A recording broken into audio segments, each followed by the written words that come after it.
Hey everyone, Burton's back and welcome to the start of the Vampire Wars. We're continuing playing as Grand Count Vlad von Carstein, and we're going to try and make something out of this empire, this broken empire before us. But before we go ahead and do that, we need to address some things. I made a boo-boo in the first episode. We're not on 0.1, we're on 0.91 version of the modification. The link will be in the description, so if you want to go ahead and check it out, please do so. Support the devs, they're a lovely bunch. And I think what I'll also do as well before we hit the play button is have a quick look about the Empire itself, because I know not a lot of people know too much about the lore. I'm still learning myself, so if I miss anything out, feel free to put it in the comments also. So this is what the Empire would be. Would it be whole? Would it actually have an emperor on it? We're actually pretty much in some of the lands which are somewhat considered undesirable. That's one of the ways we've been able to hide so long. Not a lot of the other counts actually visit us. So with this vampire war, we've actually gone ahead and we've revealed to the rest of the people within the Empire that we're here with vampires, and you know what? We're coming for you. So with the Empire itself, at this point in time, it's been around for about 2,000 years or so. Sigmar Heldenhammer is the man who founded it, and essentially what he did was he got all of the tribes, got them all unified, but in terms of this, upon his death, it actually changed to electors. That was established there. So with the electors itself, there are 15 electors, 10 of which are known as the elector counts. Now each of them can cast a vote, and obviously the emperor would come from the person who has the most votes. Unfortunately, they've not been able to come to any decision. I say unfortunately, it's unfortunate for them, not unfortunate for us, that no decision has been reached. So you can see that a couple of them are still together, like the ones that we're fighting. They still support each other, but others have conflicted interests. They might want to be the emperor themselves, or they might just want to increase their power base without necessarily getting into wars. So I just thought that would be important to actually cover before we go any further with this. What I'd also like to do is just do a quick introduction into the magic system. Now with us, we're necromantic, which means we can raise the dead. So as you can see here, you have what's called necromantic power. We're on level 1. In order to level this up, it's quite a simple process. You get yourself a prisoner. Unfortunately, we don't have one now. And with that prisoner, you can make them part of a ritual. You can actually kill them, I assume at an altar during some ritual, and that will actually increase your necromantic power by a level or so. Quite interesting, but what do you actually do with that necromantic power? Well, you can summon the undead, build an abysmal terror. Would you really think that we'd be able to do that right now so soon? Unfortunately not. To do the summon of the undead, we would obviously, you can see necromantic power, there's 1 to 5, one of them must be true, and you would also need 150 piety. Now obviously because of our piety here, we're already at a minus 233 because we've already called up a lot of the undead. That's what we've done already. And it's a little bit of a shame, but it allows us to not spam things out and just kill whoever's in our dungeons. Now we can still cast magic on the battlefield because that's dealt with slightly differently. So I think what we're going to do first is just address a problem, well not a problem. Someone raised it in episode 1, say my wife didn't have the best stats. It doesn't really matter what stats my wife has because we're actually in love with each other. So regardless of that, she's going to remain there, state diplomacy of 19, and because she's a proud woman, I can't get her to actually give up the command here. She is intent on taking Carlsbrook. Maybe when she gives it up we'll be able to tell her to go elsewhere, but for now I think we're pretty much stuck with her. So I'm also gonna just quickly add people of interest. So we've got Eric, or Erich, and we've got Attilio. Now just in case, they're Talite or Talite. Obviously correct me, I know I'm wrong. The cult of Tal and Raya is amongst the most ancient religions in the old world. Tal is considered the king of gods, and as such he governs all nature. He's married to Raya, the compassionate goddess of the land's love and fertility. They are usually worshipped in a couple, but woodsmen and foresters worship They tend to favour Tal, whereas farmers, fishermen and lovers favour Rhea. The cult of Tal and Rhea is popular all across the old world, but specifically so in Talabecland. And Talapine is a sacred city to them. So,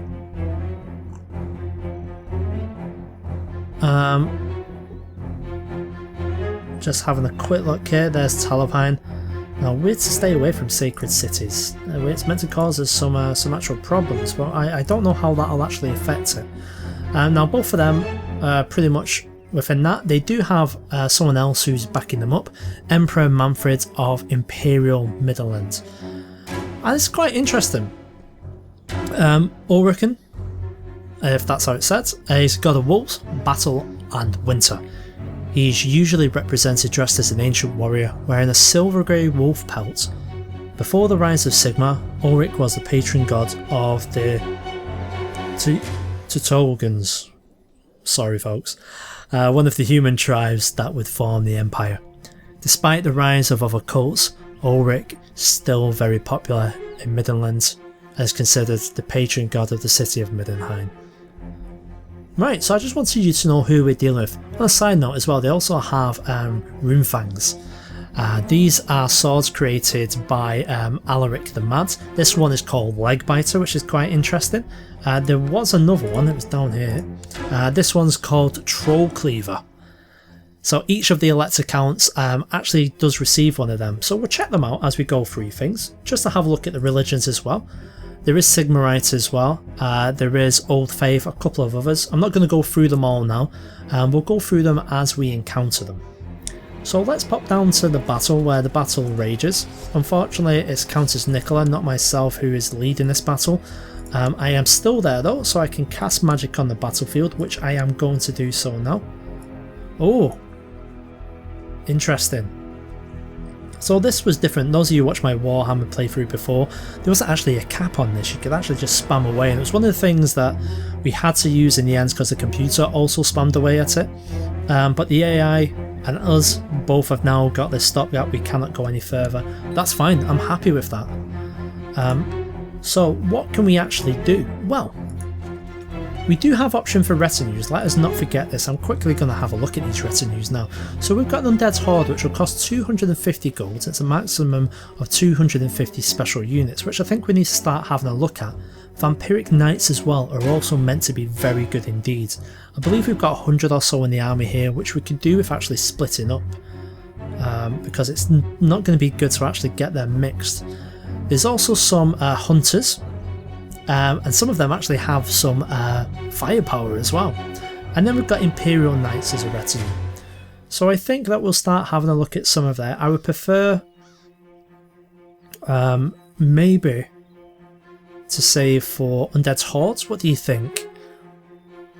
No, in fact we'll go for Vampire Knights. We'll get another 10 Vampire Knights, we'll start them building off now.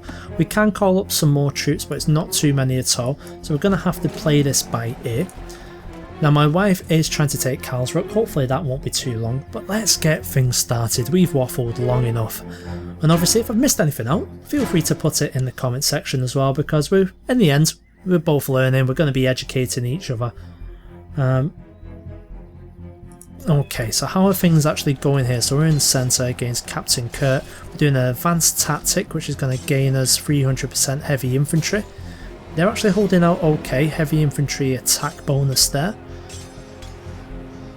We're losing a lot more than they're losing. I want to be careful with this. Can we cast a spell yet? We can. So I'm actually going to do both of them.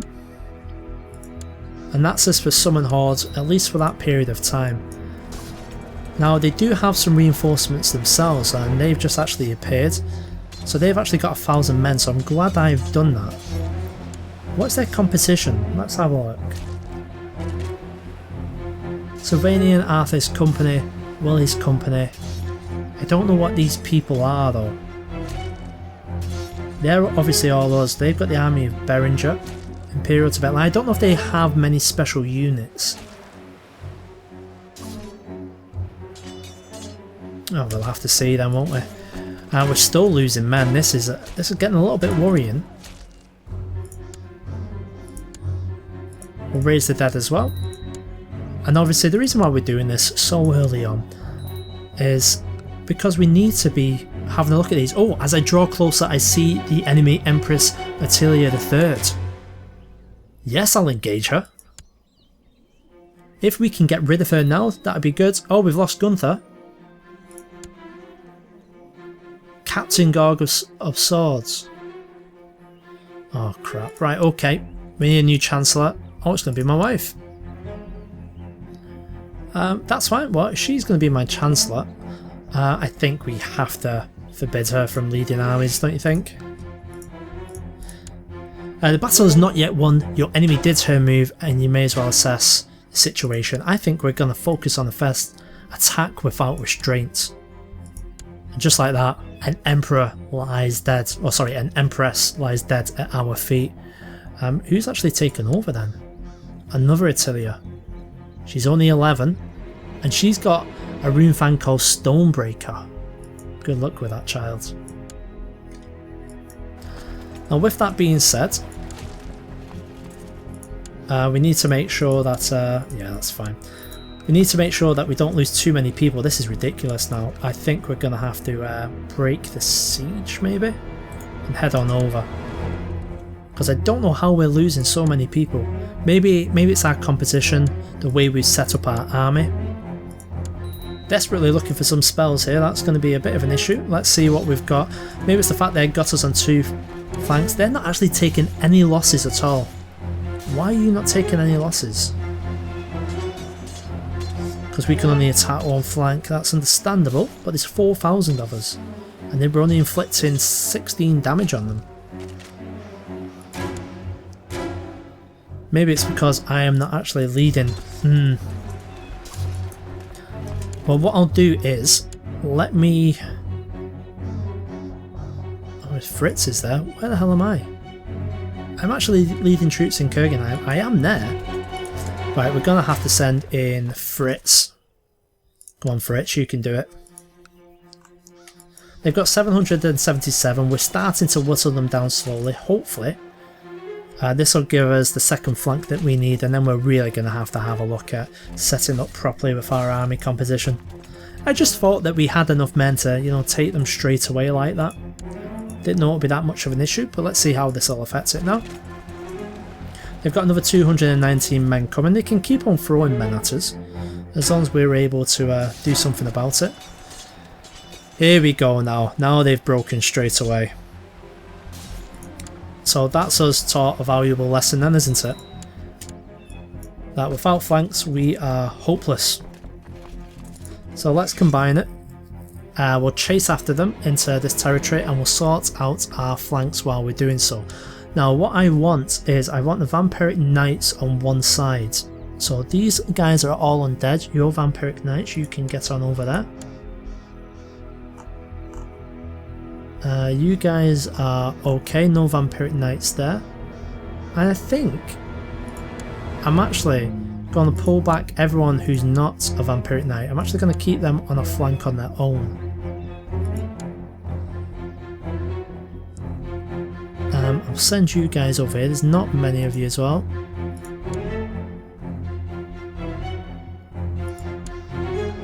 Yeah, I think I'm happy with that.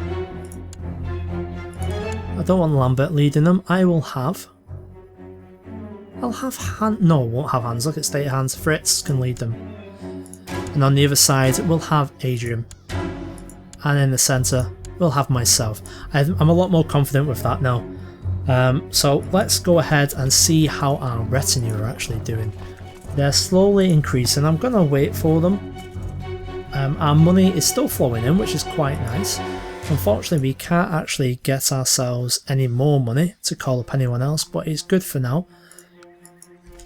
So what we're going to do is try and take care of their armies first. And then it should leave the rest of it open. Now we've just destroyed a couple of their stacks. Hopefully they won't have anyone else after this, or no one of considerable force. But I think we may very well have to go to Beckhaven. Here we go. So they got 772, they're already broken in the centre. They shouldn't be able to hold on too long here. There's 16 of them. We are taking some slight losses, but not that many. There we go, they've been broken. That's great for us. So we'll learn from our mistakes as we move on. That's the whole point of this. So now we have someone who is our prisoner. So when someone's a prisoner, you can actually turn them into a vampire if you wanted to. So we can turn them into a creature of the night. Be aware some bloodlines have harsher requirements than others. It might require prestige or piety cost for the turning. I actually really like that a lot. It means you just can't turn unworthy into vampires. So you can see down at the bottom, you have different vampires. You've got Lamine, Carstein, Jade, and Matmasi. Now, I'm not too sure what the difference is between them, but I'll be very interested to find out. So we're not going to turn him into a vampire. We can go ahead and sacrifice him for a ritual, but we're not going to do it at this moment. We're actually going to leave him put. Now, I think we'll head over to the capital in that case, Gavin. When I say capital, we also have Taliban as well, but don't forget what it is we're going for. I'm going to try and get this one first.